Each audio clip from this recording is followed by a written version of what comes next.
श्री स्वामी समर्थ. जय जय स्वामी समर्थ. तर स्वागत आहे तुमचं माझ्या चॅनलमध्ये स्वामी समर्थ वाणी.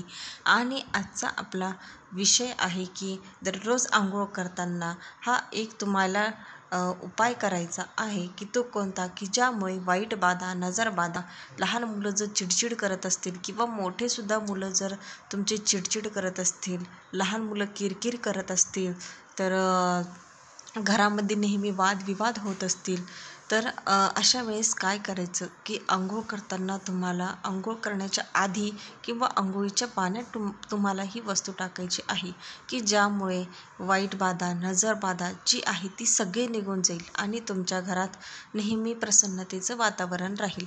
तर व्हिडिओ जर तुम्हाला आवडला तर व्हिडिओला लाईक करा, शेअर करा आणि सबस्क्राईब करायला विसरू नका. तर व्हिडिओला सुरुवात करूया.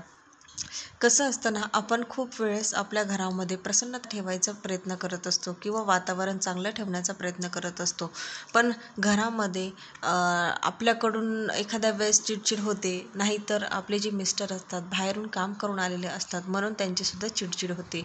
पण माणूस जर 8 दिवसातून एकदा दोनदा जर चिडचिड करत असेल तर वेगळी गोष्ट आहे, पण जर रोजच चिडचिड करत असेल आणि मुलंसुद्धा आपले कसं आहे वयामानानुसार ते सुद्धा चिडचिड करतात आणि लहान जे मुलं असताना तर काही कळतच नाही, त्याच्यामुळे ते सुद्धा किरकिर करतात.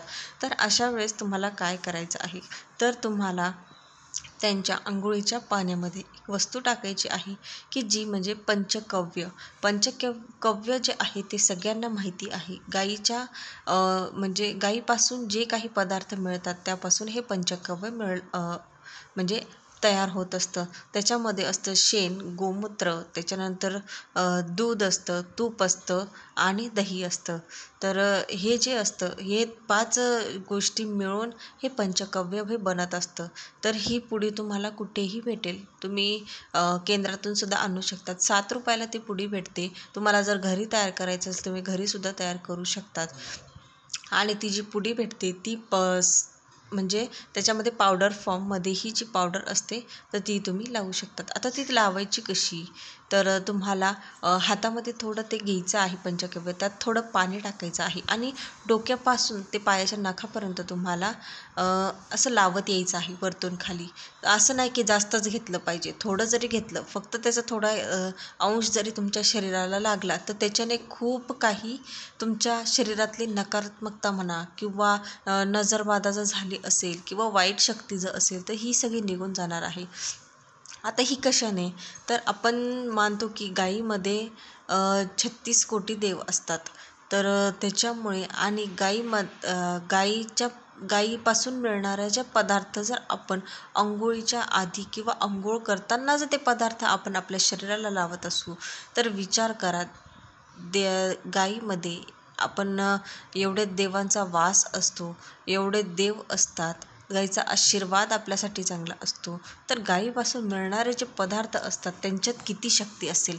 म्हणून ते जे पदार्थ आहेत शेण, गोमूत्र, दूध, दही, तूप हे जे आहे हे त्या पावडरमध्ये म्हणजे याचीच ती पावडर असते आणि हेच याच्यापासूनच जी नकारात्मकता असते ती दूर होत असते.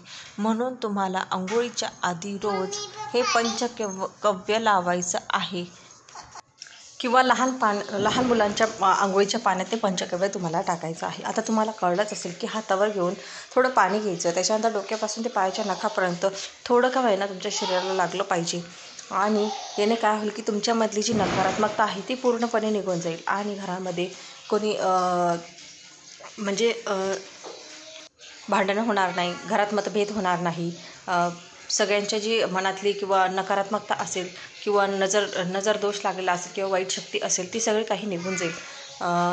तर हा उपाय आहे तो तुम्हाला उपाय रोज करायचा आहे अंघोळीच्या आधी. लहान मुलांच्या अंघोळ करताना अंघोळीच्या पाण्यात तुम्हाला हे पंचकव्य टाकायचं आहे. तर तुमची जेव्हा अंघोळ होईल तेव्हा आपण एखादं मग्गा पाणी शेवटचं राहतच याच्यामध्ये, तेव्हा ते पाणी तुम्हाला डोक्यावर घेऊन ओम शांती शांती शांती फक्त एवढंच म्हणायचं आहे, बाकी दुसरं काहीच नाही करायचं आहे. आता तुम्हाला कळलं, पहिले पंचकव्य लावायचं, अंघोळ करायची आणि अंघोळ झाल्यावर शेवटचं एखादं मग्गाचं पाणी उरलेलं असेल तर ते पाणी डोक्यावरून घ्यायचं, ओम शांती शांती शांती असं फक्त एकदा म्हणायचं आहे. इथे मासिक धर्म, विटाळ वगैरे याचा काहीच संबंध नाही. म्हणून तुम्ही रोज रोज तुम्ही हा उपाय करू शकता, जेणेकरून तुमच्यामधली नकारात्मकता पूर्ण बाहेर जाईल आणि तुमच्या घरामध्ये सगळ्यांचे मन शांत राहतील आणि प्रसन्नता राहील. तर हा उपाय नक्की करून बघा. तर अशा छोट्याशा माहितीसोबत भेटूया पुढच्या व्हिडिओमध्ये. श्री स्वामी समर्थ. जय जय स्वामी समर्थ.